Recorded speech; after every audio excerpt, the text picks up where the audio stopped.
আসসালামু আলাইকুম দর্শক। আজ শুক্রবার। মানুষ এবং মানবতার ফেরওয়ালা রয় মানিকের নিয়মিত কার্যক্রমের ভিতরে আজকে থাকছে স্পেশাল মেহমানদারি।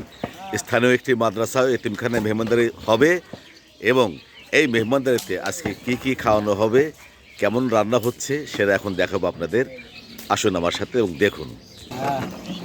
দর্শক দেখতে পাচ্ছেন স্পেশাল গরুর গোশ আলু দিয়ে চমৎকার ভুনা করা হচ্ছে।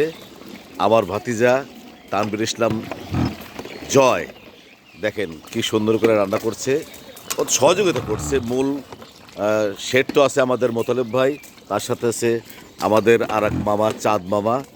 ভিডিও চিত্র নিচ্ছে আমাদের আর প্রিয় ভাতিজা সবুজ ইসলাম।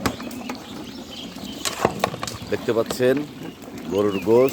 এখানে কি রান্না হচ্ছে মামা? ডাউল ডাউল রান্না হচ্ছে। ধোঁয়ায় কিছু দেখা যাচ্ছে না যদিও, তারপরও চেষ্টা করছে দেখানোর জন্য। এই যে ডাউল, আর এইটায় রান্না করা হবে ভাত। 3টা চুলায় একটানা চলছে রান্না।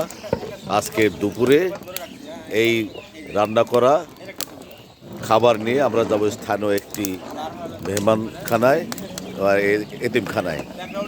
সেখানেই এই সব সুন্দর সুন্দর খাবার দিয়ে মেহমানদারি করানো হবে। তবে শেষে কিন্তু আছে স্পেশাল পায়েস, সেটা কিন্তু এখন রান্না হয়নি, হবে। শেষ পর্যন্ত আমার সাথে থাকবেন এবং দেখবেন আজকের এই খাবারের এবং মেহমানদারির মূল ভিডিও দেখবেন রাত্রিতে রয় মানিক চিত্রকরী চ্যানেলে এবং পেজে। সবাইকে দেখার আমন্ত্রণ জানাচ্ছি।